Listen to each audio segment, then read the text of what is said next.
Good morning mga kamoks.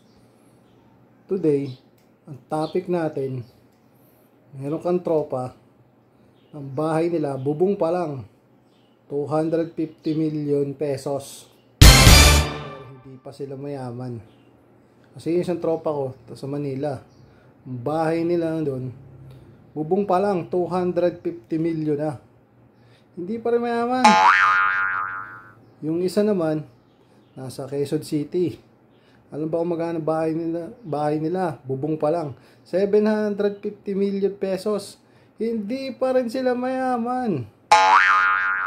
Yung isa naman, nasa Makati.